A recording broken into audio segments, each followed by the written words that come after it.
Postal ballot के बाद प्रमिला बड़ी तेजी से रुझान आएंगे और ये हम बता दें दर्शकों को कि 2 रुझान अभी तक आए हैं। एक सीट पर बीजेपी आगे जो कि विजेंद्र गुप्ता की सीट है रोहनी की, और दूसरी सीट पर आम आदमी पार्टी आगे चल रही है। वो मंगोलपुरी से आम आदमी पार्टी आगे है और रोहिणी में इस वक्त दिल्ली में बीजेपी आगे। तो ये 2 जगहों पर, और जो जानकारी है उसमें शुरुआत में चूंकि पोस्टल बैलेट गिने जाते हैं और उसके बाद ईवीएम मशीन और उसके जरिए एक के बाद एक, चूंकि ये बड़ी तेजी से शुरुआत अब हो चुकी है और एक सीट पर दोनों ही आगे चल रहे हैं। वहां पर पार्टियों की नुमाइंदगी किस रूप में नजर आ रही है, जो कैडर है या कार्यकर्ता है, प्रमिला?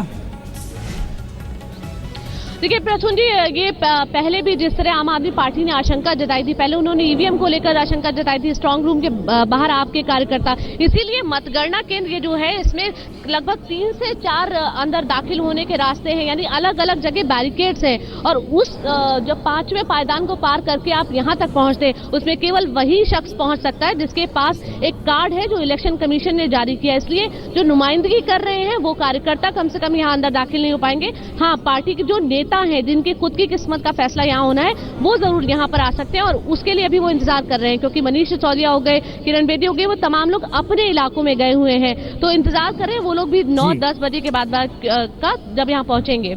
हम दर्शकों को बताएं कि मंगोलपुरी की सीट जहां आम आदमी पार्टी की राखी बिरला लड़ती हैं, जहां पर बीजेपी के सुरजीत कुमार हैं और कांग्रेस के राजकुमार चौहान, वहां से जो रुझान फिलहाल आ रहे हैं वहां पर राखी बिरला फिलहाल आगे चल रही। कुल मिला के 4 सीटों के रुझान है, 6 सीटों के रुझान है, जिसमें से 4 पे आम आदमी पार्टी, 2 पे बीजेपी आगे चल रही है। और ये रुझान बहुत तेजी से आगे बढ़ते चले जा रहे हैं। और ये हम बतला दें कि दरअसल अभी तक जिन जिन सीटों के रुझान आए हैं उसमें 3 सीट ऐसी है जहां पे नए उम्मीदवार आगे चल रहे हैं, बाकियों पर पुराने उम्मीदवार आगे चल रहे हैं। रोहनी से विजेंद्र गुप्ता जो सबसे पहले खबर आई थी, फिर राखी बिरला, मंगोलपुरी से पिछली बार वहीं से चुनाव जीती थी, वो आगे चल रही हैं।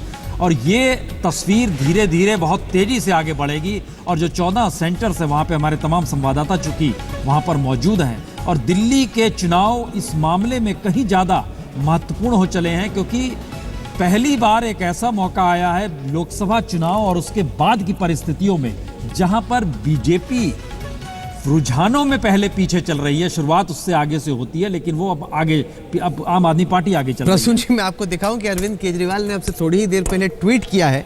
लगता है फुल तफरी के मूड में है आज अरविंद केजरीवाल। उन्होंने एक सटायर वीडियो ट्वीट किया है जिसमें ये एक सटायर है, इसमें काफ़ी गाली गलौच है, तो हम दिखाएंगे नहीं पूरा, लेकिन बेयरली स्पीकिंग विद अर्नब, किस तरीके से एक टीवी का एंकर मफलर मैन को बोलने नहीं देता, वो वीडियो उन्होंने अभी ट्वीट किया है अपने साथियों के लिए। तो मतलब उनको लग रहा है कि मूवी देखने गए, बेबी मूवी थी, वो मनीष सिसोदिया, कुमार विश्वास देखने गए, तो अब काफ़ी मतलब लग रहा है कि निश्चिंत लग रहे हैं ये अच्छी तरह सिखाने के लिए। तो 6 सीटों के रुझान और उसमें 4 सीटों पर आम आदमी पार्टी, 2 पर बीजेपी। केजरीवाल के ट्वीट इस बात के संकेत कि वो तफरी ले रहे हैं, मजा ले रहे हैं इस पूरे चुनाव के परिणाम जिस रूप में आ रहे हैं, चूंकि शायद उन्हें भरोसा है कि एग्जिट पोल कहीं ना कहीं किसी ना किसी रूप में बिल्कुल उनके अनुकूल हैं और उसके अनुकूल ही आखिरी परिणाम भी आएगा। और ये हम बता दें कि दरअसल बीजेपी के भीतर अगर हेडक्वार्टर में लोगों की मौजूदगी अभी नजर नहीं आ रही है, तो इंतजार हर कोई इस बात का कर रहा है कि कहीं ना कहीं कुछ एक संभावना दिखे तो बात निकले। आलोक जी, आपका पॉलिटिकल एक्सपीरियंस क्या कहता है कि बीजेपी पहले देख रही है, हवा पूरी तरह समझ रही है, उसके बाद धीरे धीरे चीजें समझ के आएंगी, या फिर नहीं, या फिर भी शब्द ले लीजिए कि या फिर हेडक्वार्टर बदला है अमित शाह के आने के बाद से? देखिए, अमित शाह के आने के बाद कुछ तो हेडक्वार्टर बदला है, लेकिन ये सही है कि जब तक ऑपरेशन थिएटर में जब जाते हैं, मैं इसीलिए कह रहा हूँ कि केजरीवाल के लिए आज भी मेरा मानना है कि आप 10 का चाहे उंगली का भी ऑपरेशन होना होता है, वो लिखवा लेता है कि यदि कुछ होगा तो हम जिम्मेदार हैं। अब कुछ रुझान है हमारे पास। सोमनाथ भारती मालवीय में लीड कर रहे हैं इस वक्त। हम आपको बता दें कि राखी बिरला जो कि रोहिणी से लड़ रही हैं, वो लीड कर रही हैं।